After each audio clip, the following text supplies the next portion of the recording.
अस्सलामु अलैकुम वरहमतुल्लाहि वबरकातुहू। आज आपके सामने रिज़्क़ में बरकत के मुताल्लिक वजीफ़ा और दुआ बताएंगे। बहुत सारे हमारे भाई हैं कि कहते रहते हैं कि जी मैं कमाता भी हूँ, अच्छी खासी मेरी नौकरी भी है, मेरी आमद भी है, लेकिन एक बरकत नहीं हो पा रही। या इसी तरीके से जो है वो नौकरी तलाश करता है, मिल नहीं पा रही, काम नहीं मिल पा रहा। तो रिज़्क़ में तंगी का मामला है, बरकत का मामला है। तो बहुत सारे लोग हमसे मालूम करते रहते हैं। तो सबसे पहले तो दुआ के साथ साथ दो शर्तें आप समझ लें कि सबसे पहली शर्त है नमाज़ों की पाबंदी। अगर आप नमाज़ों की पाबंदी नहीं करेंगे तो आपके जहन में इस बात को लाना कि बरकत नहीं है, फिर तो आप अपने जहन में एक ऐसी बात ला रहे हैं जो आपकी नादानी है। इसलिए कि रिज़्क़ में बरकत और रिज़्क़ की तंगी को दूर करने के लिए सबसे पहली शर्त है नमाज़ों की पाबंदी। आप 5 वक्ता नमाज़ों की पाबंदी कीजिए।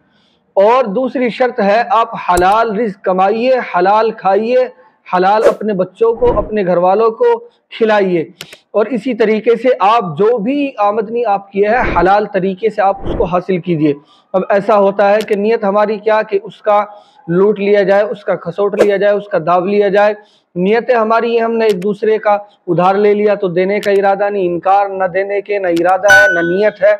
और इसी तरीके से जो है हमारी नीयत दूसरों के माल के ऊपर पड़ी हुई है। तो जब हमारी नीयतें ही साफ नहीं है तो कहाँ से हमें बरकतें हासिल होंगी, कहाँ से हमारी रिज़्क़ की तंगी दूर होगी। तो हमें अपनी नीयतें साफ, हलाल रिज़्क़ इस्तेमाल करना है, हलाल कमाई इस्तेमाल करनी है और नमाज़ों की पाबंदी। और उसके साथ साथ जो हमारे भाई दुआ के बारे में मालूम करते रहते, तो मैं एक दुआ आपको बताता हूँ। आप मेरी स्क्रीन पर देखिए कि सूरह शूरा, सूरत शुरा पारा नंबर 25 यानी इलही रद्दू का वो पारा है। और ये समझ लीजिए कि आयत नंबर 19 है। और आयत क्या है? अल्लाहु लतीफ़ुम बिइबादिही यर्ज़ुक़ु मन यशा व हुवल क़वियुल अज़ीज़। अल्लाहु लतीफ़ुम बिइबादिही यर्ज़ुक़ु मन यशा व हुवल क़वियुल अज़ीज़।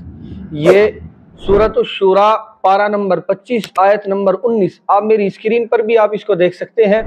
आप इस दुआ को दिन में किसी भी वक्त पढ़ने का मामूल बना लीजिए। शुरू में दरूद शरीफ पढ़ लीजिए आप 3 मरतबा, शुरू में और आखिर में, और दरमियान में इसको 11 मरतबा आप पढ़िए।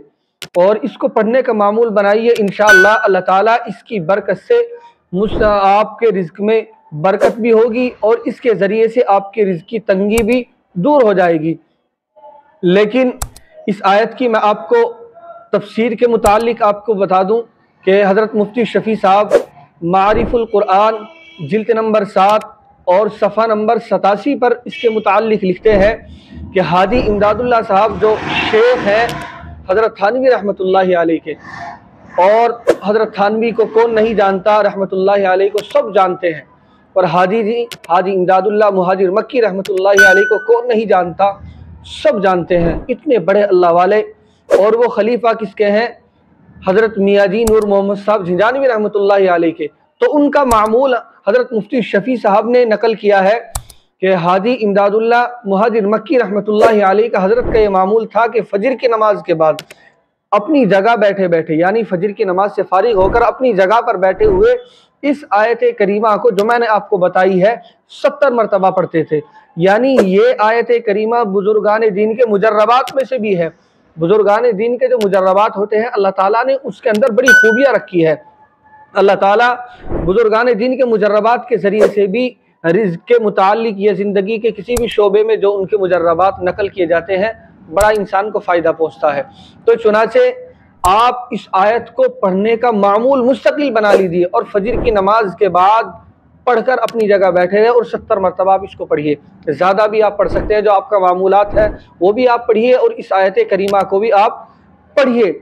और इसके साथ साथ अगर कभी ऐसा हो जाए कि फजर की नमाज हमारी छूट गई, कभी मुस्तकिल की आदत नहीं होनी चाहिए। मैंने पहले ही बताया कि शर्त क्या है रिज़्क़ में बरकत के लिए, नमाजों की पाबंदी। लेकिन कभी अगर फजर की नमाज हमारी छूट जाए तो हमें जिस वक्त हम कज़ा पढ़ें, कज़ा पढ़ने के बाद फिर हम इस दुआ को पढ़ लें। लेकिन इस चीज़ की इजाज़त नहीं कि आप मुस्तकिल फजर की नमाज छोड़े रहे, आप मुस्तकिल फजर की नमाज से गाफिल रहे। नहीं, नमाजों की पाबंदी रिज़्क़ में बरकत के लिए शर्त है, हलाल रिज़्क़ शर्त है।